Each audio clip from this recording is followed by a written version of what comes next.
In my last video, I showed you how to make a table in Excel, and we can take that one stage further because we can then total up the figures in our table.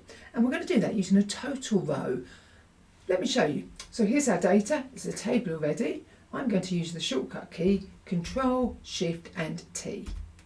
And you'll see it adds in the last column. It guesses where the total is going to be. I can then use the drop down arrows to put in more totals. There we go, I'm going to choose sum.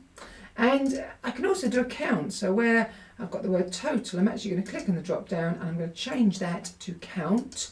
And that will just count how many there are.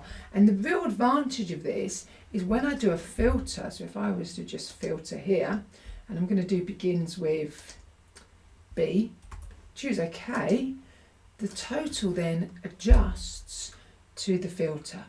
So Control, Shift and T is a toggle button, so if I turn it off, it'll just go off and allow me to go back to my normal data.